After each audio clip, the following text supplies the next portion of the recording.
में देखा था फेंग का पूरा लुक ही चेंज हो गया था, जो देखकर उसके सभी साथी बहुत ही ज्यादा खुश हो गए थे। और यहीं से नेक्स्ट एपिसोड की शुरुआत होती है, जहाँ फेंग हवा में ही चलते हुए नीचे आता है और उससे बहुत ही ज्यादा पावरफुल गोडी ओरा निकल रहा था। और तभी जिनी, जुई और यूवी भी फेंग के पास आ गई थी और यूवी खुश होती हुई फेंग से कहती है, लिटिल ब्रदर तुम तो और भी ज्यादा हैंडसम हो गए हो, ये नई ड्रेस तो तुम पे बहुत ही ज्यादा सूट कर रही है। जिसपे फेंग उससे कहता है, तुम थोड़ा सा वेट करो, एक बार मैं इस ड्रेस की मिस्टीरियस पावर को समझ लूं, उसके बाद मैं इस तरह की एक ड्रेस तुम्हारे लिए भी बना दूंगा। और फेंग अभी ये सब कह ही रहा था कि तभी जुई फेंग के पास आती हुई उसे एक किस करती है, जो देखकर फेंग बहुत ही ज्यादा हैरान हो गया था। और फेंग को इस तरह से हैरान देखकर जुई उससे कहती है, तुम वाकई बहुत ज्यादा हैंडसम लग रहे हो, इवन पहली बार तुम्हें इस लुक में देखकर मैं पूरी खो गई थी। और जब तुम हवा में चलते हुए नीचे आ रहे थे तो ऐसा लग रहा था जैसे खुद एक गोड चलते हुए नीचे आ रहा है। वहीं युनकिन फेंग की उस ड्रेस को देखकर उसे जलते हुए कहता है कि इस तरह का इतना ज्यादा खास ट्रायल आखिर इस लड़की को कैसे मिल सकता है, मुझे तो इस लड़की पे बहुत ही ज्यादा गुस्सा आ रहा है। जिसपे जाओ किंग कहता है, मैं भी अपनी फियांसी को लेकर चुप हूँ, वरना अब तक तो मैं इससे ये ट्रायल छीन चुका होता।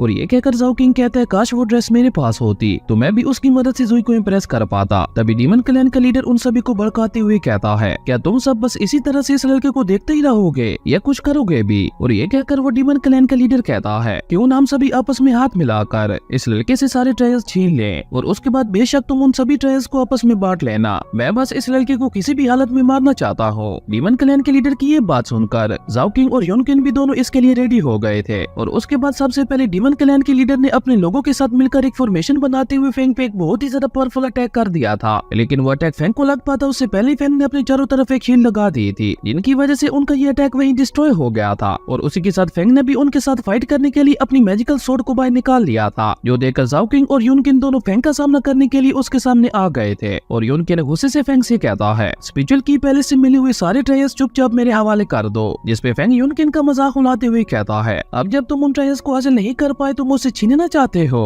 लेकिन तुम इस काबिल नहीं हो कि मुझसे उन ट्रायल्स को छीन पाओ। फेंग की ये बात सुनकर युनकिन को बहुत ही ज्यादा गुस्सा आता है और वो फेंग पे अटैक कर पाता उससे पहले ही जाओ किंग आगे आते हुए फेंग से कहता है, वो अकेला नहीं, हम सब मिलकर तुमसे उन ट्रायल्स को छीनेंगे। और ये कहकर जाओ किंग ने भी फेंग पे अटैक करने के लिए अपने मैजिकल वेपन को बाहर निकाल लिया था, पर वो फेंग पे अटैक करता उससे पहले जुई ने फेंग के दिए हुए मैजिकल वेपन का यूज करके जाओ किंग पे अटैक कर दिया था। जिसके बाद जुई आगे आते हुए जाओ किंग से कहती है, तो तुम फेंग से उन ट्रायल्स को छीनना चाहते हो, तुम्हारी सोच तो वाकई बहुत ज्यादा घटिया है। जुई की ये बात सुनकर जाओ किंग को बहुत ही ज्यादा गुस्सा आता है और वो गुस्से से जुई से कहता है, क्या कहा तुमने, क्या तुम भूल गई हो कि मैं तुम्हारा फियांसी हूँ और तुम मेरे सामने ही किसी दूसरे मर्द को प्रोटेक्ट करने के लिए मेरे साथ ही फाइट करने के लिए तैयार हो गई, क्या तुम्हें ये सब करते हुए शर्म नहीं आ रही। जाओ किंग की ये बात सुनकर फेंग ने आगे बढ़ते हुए जाकर जाओ किंग को जाकर एक थप्पड़ मार दिया था, जिसके इम्पैक्ट की वजह से जाओ किंग लुढ़कता हुआ पीछे जा गिरा था। जिसके बाद फेंग जाओ किंग के पास जाते हुए उससे कहता है, क्या कहा था तुमने, तुम जुई की बात को दोबारा सुनना चाहते हो। और ये कहकर फेंग अपना हाथ दिखाते हुए उससे कहता है, तो क्या तुम मेरे थप्पड़ को भी दोबारा खाना चाहते हो।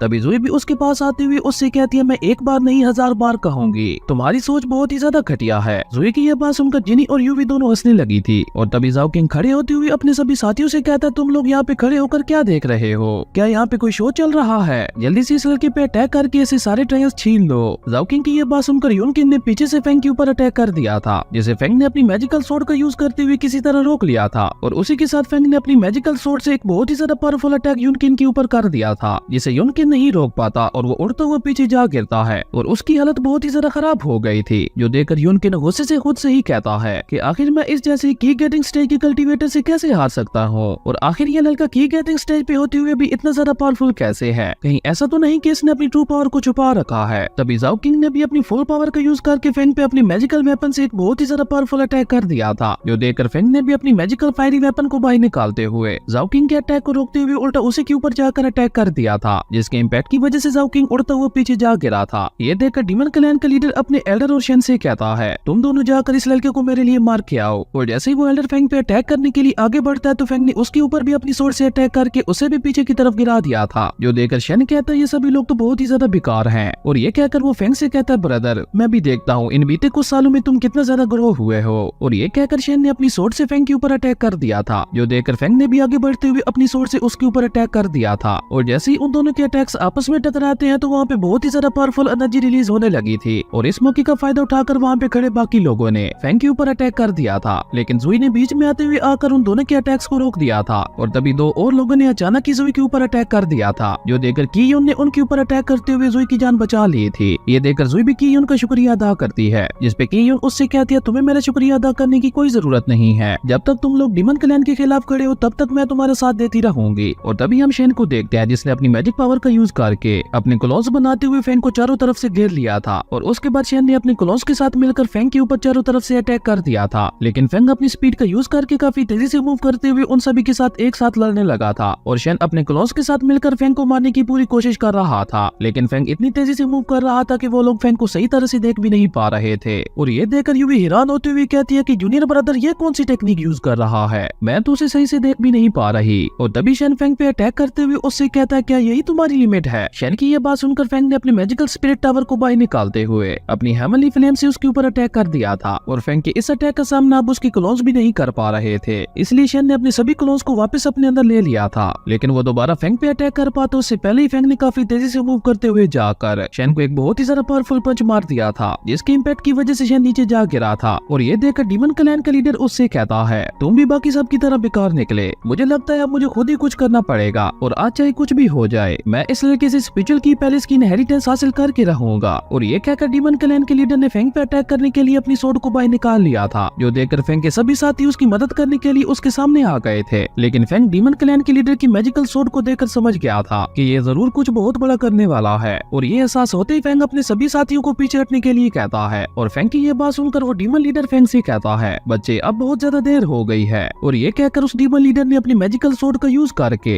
एक सोल ईटर फॉर्मेशन को क्रिएट करते हुए उन सभी के ऊपर अटैक कर दिया था। असल में उसकी ये मैजिकल सोर्ड एक सोल ईटर थी और जैसे ही वो उसकी पावर को एक्टिवेट करता है तो वो सोर्ड वहाँ पे मौजूद सभी लोगों की सोल पावर को ऑब्जर्व करने लगती है। और इस सब में युनकिन और उसके साथी भी नहीं बच पाए थे और उन सभी की सोल्स को भी उस सोर्ड ने पूरी तरह से ऑब्जर्व कर लिया था। वहीं ये देखकर फेंग ने अपने साथियों की चारों तरफ एक हील लगा दी थी, जिसकी वजह से वो सभी उसके अटैक से बच गए थे। लेकिन जाओ किंग भी उसके अटैक से नहीं बच पाता और वो सोर्ड उसकी सोल को ऑब्जर्व करने ही वाली थी कि तभी जुई ने जाओ किंग के ऊपर अटैक करते हुए उसे पीछे की तरफ धकेल दिया था। और इस तरह जाओ किंग भी उस सोल ईटर सोर्ड से बच गया था। और ये देखकर जाओ किंग इमोशनल होते हुए जुई से कहता है जुई मुझे पता था चाहे कुछ भी हो जाए लेकिन तुम अंदर ही अंदर मुझसे बहुत ज्यादा प्यार करती हो। जिसपे जुई उससे कहती है तुम ज्यादा इमोशनल ना हो, मैंने बस तुम्हारी जान बचाई है, उसके अलावा मेरे दिल में तुम्हारे लिए और कोई फीलिंग नहीं है। और क्योंकि एक बार तुम्हारे क्लैन ने मेरे क्लैन की मदद की थी तो ये उसी का बदला समझ लो। जुई की ये बात सुनकर जाओ किंग कहता है तुम बिल्कुल ठीक कह रही हो और मैं जानता हूँ कि मैं कमजोर हूँ, इसलिए तो मैं यहाँ पे आया था स्पिरिचुअल की पैलेस की इनहेरिटेंस को हासिल करने के लिए। लेकिन अब मुझे नहीं लगता कि मैं उस इनहेरिटेंस को पाने के काबिल हूँ। जिसपे जुई गुस्से से उससे कहती है ये सब मैं जानती हूँ, इसलिए दफा हो जाओ यहाँ से। जुई की ये बात सुनकर जाओ किंग हाँ में अपना सर हिलाते हुए चुपचाप वहाँ से जाने लगता है। और जाओ किंग को वहाँ से जाते हुए देखकर फेंग जुई से कहता है ये कुत्ते की दुम है, ये इतनी जल्दी नहीं सुधरेगा, इसलिए मुझे लगता है इसे एक और सबक सिखा देना चाहिए। और ये कहकर फेंग जाओ किंग को रोकते हुए उससे कहता है मेरी एक बात हमेशा याद रखना,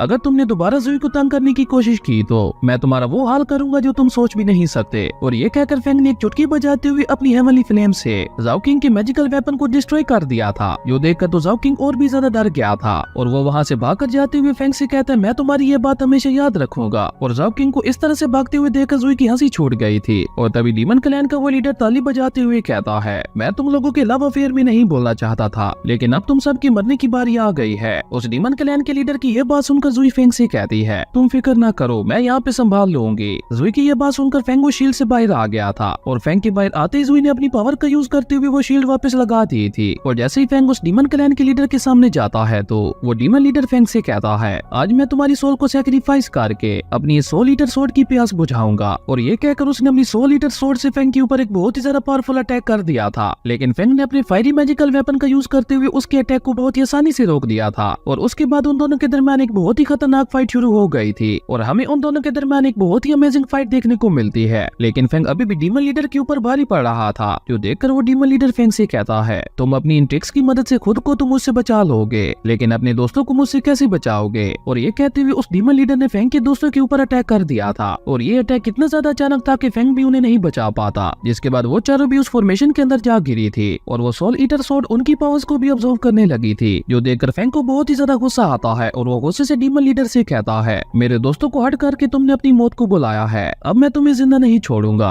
और ये कहते हुए फेंग ने अपनी फुल पावर रिलीज कर दी थी और ऐसा होते ही फेंग के पीछे मीरो भी स्पिरिचुअल फॉर्म में आ गई थी। और मीरो को देखने से ऐसा लग रहा था जैसे वो फेंग की स्पिरिट हो। वहीं फेंग की फायरी स्पिरिट को देखकर शेन बहुत ही ज्यादा हैरान हो गया था और वो हैरान होते हुए कहते हैं मास्टर ने तो मुझसे कहा था कि ल्यूजियन सेक्ट में तो ऐसा कोई भी पर्सन मौजूद नहीं है जो इस तरह किसी स्पिरिट को समन कर पाए। और ये कहकर शेन फेंग से इंप्रेस होते हुए कहता कहता है, वेरी नाइस ब्रदर, अब तुमने मुझे और भी ज्यादा इम्प्रेस कर दिया है। और तभी फेंग ने अपने फायरी मैजिकल स्पिरिट वेपन का यूज करते हुए डीमन क्लैन के लीडर के ऊपर एक बहुत ही ज्यादा पावरफुल अटैक कर दिया था। और अपनी तरफ आते हुए इतने ज्यादा पावरफुल अटैक को देखकर डीमन क्लैन का वो लीडर उस अटैक को रोकने की अपनी पूरी कोशिश करता है। इवन वो अपनी 100 लीटर सोड के अंदर मौजूद सोल की पावर्स का भी यूज करता है, लेकिन उसके बावजूद भी वो फेंग के इस अटैक को नहीं रोक पाया था। और जैसे ही फेंग का वो अटैक उसको हिट करता है तो वो सीधा उड़ता हुआ नीचे जा गिरा था और उसी के साथ उसकी वो फॉर्मेशन भी डिस्ट्रॉय हो गई थी, जिसके बाद फेंग के सभी दोस्तों की सोल पावर्स वापस उनके अंदर चली गई थी। और ये देखकर डीमन क्लैन का वो लीडर हैरान होते हुए कहता है, मुझे यकीन नहीं हो रहा कि इस मामूली से लड़के ने मेरी सोल ईटर सोड को भी इतनी आसानी से डिस्ट्रॉय कर दिया, और एक पावरफुल कल्टीवेटर के लिए भी ऐसा कर पाना लगभग इम्पॉसिबल है। लेकिन वो डीमन लीडर अभी भी हार नहीं मान रहा था। उसने दोबारा अपनी सोड का यूज करते हुए फेंग के ऊपर अटैक कर दिया था, जिसे फेंग अपनी सिर्फ 2 फिंगर्स से रोकते हुए वाइडू की सीक्रेट टेक्निक का यूज करके डीमन क्लैन के लीडर की स्पिरिचुअल पावर को ऑब्जर्व करने लगता है, जो देखकर वो डीमन क्लैन का लीडर हैरान होते हुए कहता है, ये सब तुम कैसे कर रहे हो?